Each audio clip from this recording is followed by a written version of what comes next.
Untuk kasus COVID-19 di Australia, mungkin aku bakal lebih jelasin kronologis sama upaya-upaya government di sini. Tapi sebelumnya, ini kayak cuman gambaran aja kayak skala si Australia itu segimana sih besarnya dan populasinya segimana. Biar kita kebayang kayak antara penyebaran kasus sama upaya pencegahannya kayak gimana. Jadi di sini kelihatan yang paling lebih padat penduduknya di sebelah timur, which is NSW, Queensland sama Victoria. Kalau kita bandingin sama di Indonesia, populasinya jauh 10 kali lipat di Indonesia dengan land area yang hanya seperberapanya ya. Pokoknya kalau Australia kayak 3 kali lipatnya Indonesia deh land areanya. Oke. Nah, ini gue ambil dari suatu artikel dan menurut gue ini grafiknya udah cukup jelas, kayak dari kronologi sama ditambah dengan upaya-upaya si pemerintah yang dilakukan. Buat lebih jelasnya, gue mau jelasin dulu ini adalah fase outbreak. Nah, jadi di sini first case di Australia itu tercatat di 25 Januari 2020.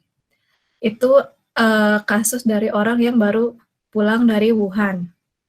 Nah, dari situ Australia udah mulai ngeblok kedatangan dari Cina di bandara internasional.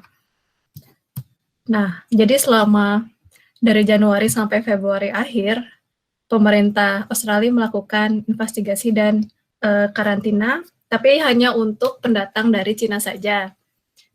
Dan Diamond Princess ini adalah salah satu cruise ship yang landing di Australia, tapi membawa banyak turis dari internasional. Sebenarnya aku kurang paham sih yang kasus cruise ship ini, tapi intinya ada banyak kasus corona yang berdatangan dari si cruise ship ini.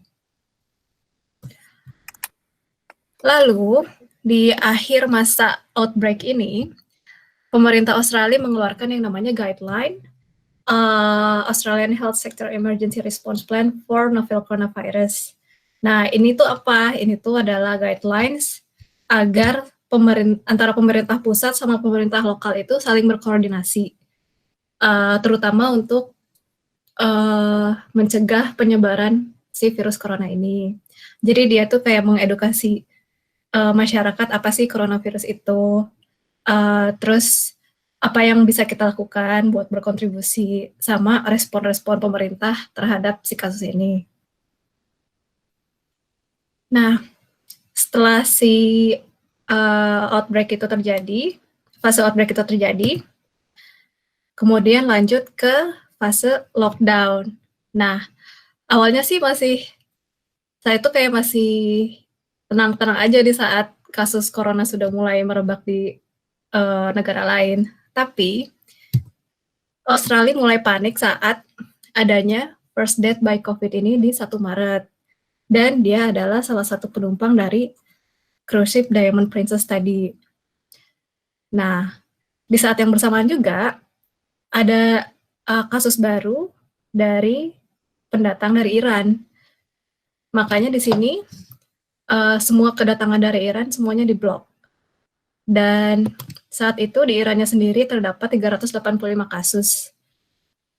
Tapi karena penyebarannya sangat banyak, jadi pemerintah langsung ngeblok kedatangan dari Iran walaupun baru 300 orang di sana yang kena.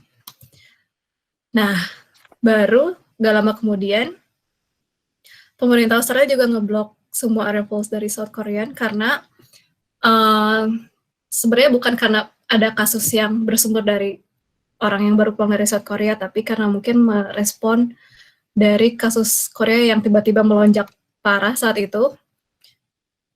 Jadi pemerintah melakukan aksi ini. Dan juga di saat tidak lama kemudian, sekitar tanggal 10 Maret, kedatangan dari Italia juga diblok. Nah, di sekitar tanggal 15 Maret, si pemerintah mengeluarkan aturan untuk semua semua orang yang masuk Australia untuk mengisolasi diri selama 14 hari. Dan di saat itu juga memberikan sanksi kalau misalkan nggak patuh atau gimana, akan dikasih fine atau prison sentence. Sebenarnya aku nggak tahu mereka cara memonitornya gimana, dan waktu itu juga aku belum nemu bukti kayak mereka pernah nge-fine orang atau enggak. Tapi yang pasti orang-orang pada patuh sih, karena kebanyakan karena di sini di Maret ini sudah kerasa di kota tuh udah mulai sepi, baik di public transport ataupun di ruang-ruang publik.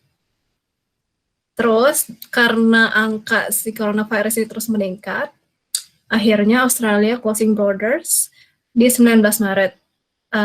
Kayaknya cuma beberapa hari setelah Prancis tadi closing borders ya, kalau nggak salah 16 Maret. Untuk semua non-resident dan non-citizen Australia. Ini including juga buat international student. Jadi buat mereka yang kuliah di sini tapi belum sempat balik, karena kebetulan ini terjadinya pas di saat-saat holiday.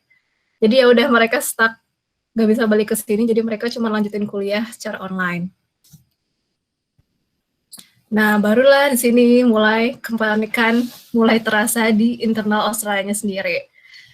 Jadi panic buying udah ada di mana-mana, dan banyak orang rebutan toilet paper, kayak hoarding toilet paper dan pasta dan beras, dimana jujur aku sendiri sebagai korban pernah nggak kebagian beras.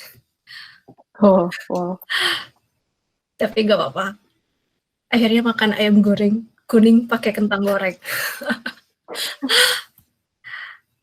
Terus akhirnya di saat puncak-puncaknya naik, ini semua dilakukan oleh pemerintah.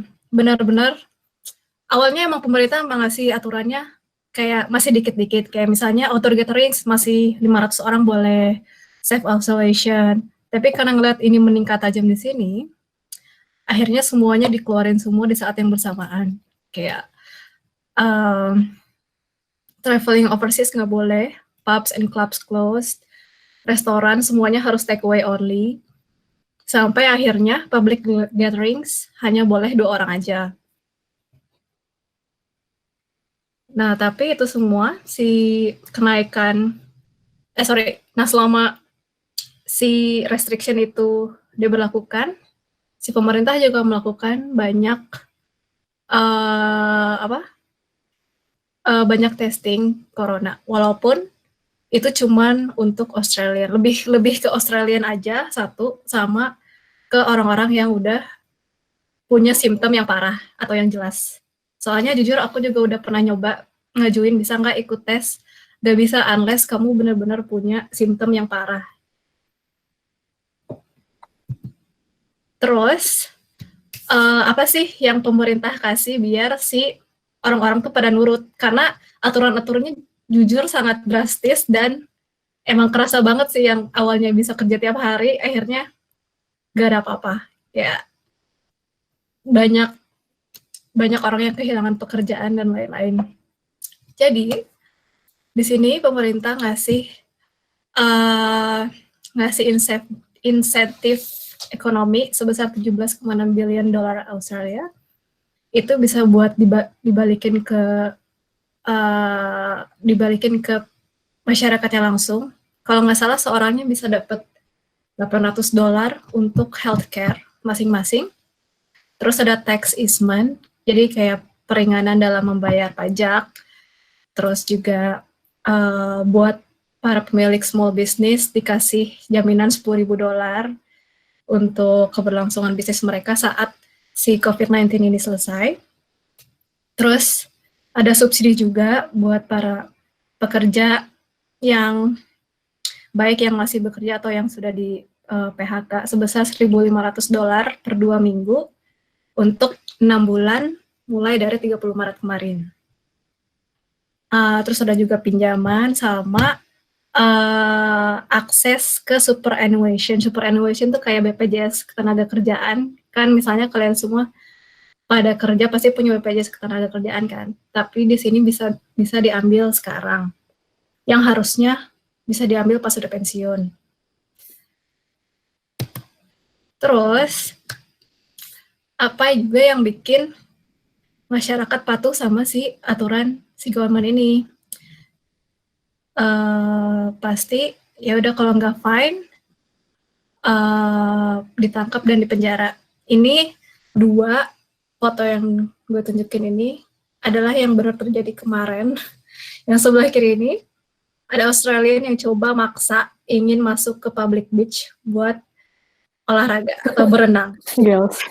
Jadi the thing with Australia itu mereka senang banget olahraga dan pokoknya sightseeing dan jogging dan lain-lain. Dan kasus yang kayak gini tuh banyak. Ini cuma salah satu aja. Terus yang sebelah kanan ini ada satu, jadi dia ketahuan keluar tanpa alasan yang jelas.